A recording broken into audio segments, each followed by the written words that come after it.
आप देख रहे हैं इंडिया टाउन न्यूज, भारत की बात। स्क्रीन पर दिख रहा ये शख्स गलत तरीके से दबंगों के द्वारा हत्याए गए 7 एकड़ पुश्तैनी जमीन को पाने के लिए 1.5 लाख से ज्यादा रिश्वत दिया।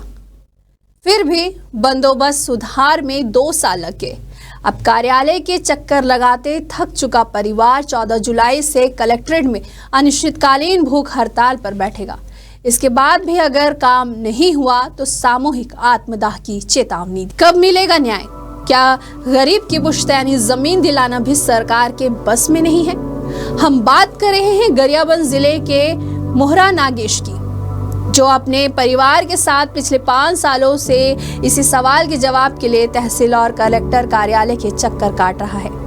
अपनी 7 एकड़ पुश्तैनी जमीन पर कब्जा छुड़वाने की लड़ाई में अब तक वे अपनी जेवर तक बेचकर लाखों रुपए रिश्वत दे चुके हैं, मगर नतीजा ढा के 3 बात बराबर। अब इस टूटी उम्मीद और आर्थिक बदहाली के बीच नागेश परिवार ने ऐलान किया है कि अगर 14 जुलाई तक न्याय नहीं मिला तो वे कलेक्टर कार्यालय के सामने आमरण अनशन पर बैठेंगे। उन्होंने चेतावनी दी है कि न्याय न मिलने की स्थिति में वे पूरे परिवार के साथ आत्मदाह कर लेंगे। इस ऐलान ने पूरे जिले में सनसनी फैला दी है और प्रशासन की कार्यप्रणाली पर गंभीर सवाल खड़े कर दिए हैं। 5 साल से भटकता परिवार, मगर हर बार ठगा गया। कभी अपनी जमीन की पैदावार से घर चलाने वाले नागेश परिवार की हालत आज इतनी खराब हो गई है कि उनके पास खाने तक के पैसे नहीं है। वे दिहाड़ी मजदूरी करके जैसे तैसे बच्चों का पेट भरते हैं। 5 साल के इस जंग ने उन्हें कर्ज के बोझ तले दबा दिया है। अब तो जिंदगी से भी भरोसा उठ चुका है। मोहरा नागेश ने बताया कि गांव के ही एक प्रभावशाली व्यक्ति ने उनकी पुश्तैनी जमीन पर अवैध कब्जा कर रखा है। न्याय की आस में वे तहसील, एसडीएम, कोर्ट और कलेक्टर के दफ्तर तक के चक्कर काट रहे हैं। उनकी जमीन का मामला पिछले 5 सालों में कई बार अधिकारियों के पास गया, मगर हर बार या तो फैसला टलता रहा या फिर कब्जाधारी के पक्ष में झुकता रहा। नागेश का आरोप है कि उन्होंने अब तक अलग अलग तहसीलदारों को लाखों रुपए घूस के रूप में दिए। किसी ने 1 लाख मांगा तो किसी ने 60,000, मगर इसके बावजूद उनका हाथ खाली रह गया। हमने अपना सोना तक बेच दिया ताकि अफसरों की जेबें भर सके और हमारी जमीन वापस मिल सके, लेकिन न्याय सिर्फ कागजों में। कलेक्टर कोर्ट ने दी है। कलेक्टर कोर्ट ने मैं क्या करबी सोमवार दिन के 14 तारीख ने मैं जमीन हत्या करीबी। वही मामले में तहसीलदार सुशील भोई का कहना है कि तहसील स्तर पर दर्ज बंदोबस्त त्रुटि सुधार प्रकरण में परीक्षण और पर्याप्त कारणों के आधार पर नागेश के पक्ष में फैसला दिया गया था।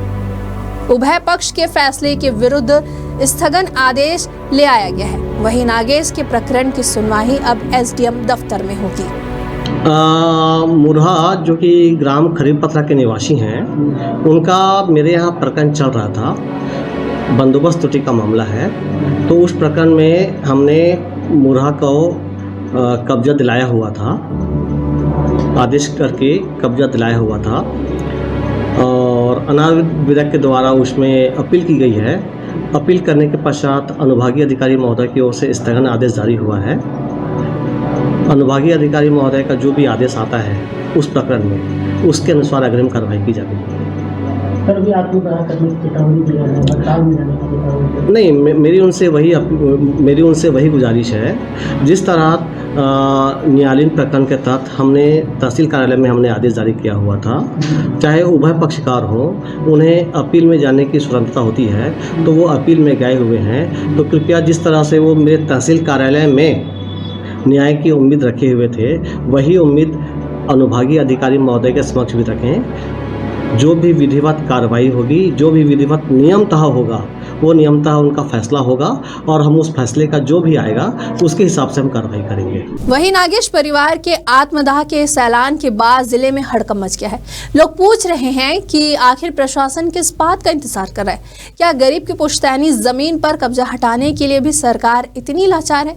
क्यों हर बार अधिकारी जुबानी आश्वासन देकर मामले को ठंडे बस्ते में डाल देते हैं? अब देखना यह होगा कि क्या प्रशासन जागता है या फिर यह परिवार सच में अपनी जान देकर सिस्टम की असफलता पर सवाल खड़ेगा। गरीब की पुश्तैनी जमीन पर कब्जा, रिश्वत के बावजूद न्याय नहीं, क्या यही अच्छे दिन है? यह खास खबर हमें भेजी है गरियाबंद से मनमोहन नेताम ने। फिर हाजिर होंगे एक नए विषय के साथ। मुझे दीजिए इजाजत। नमस्कार।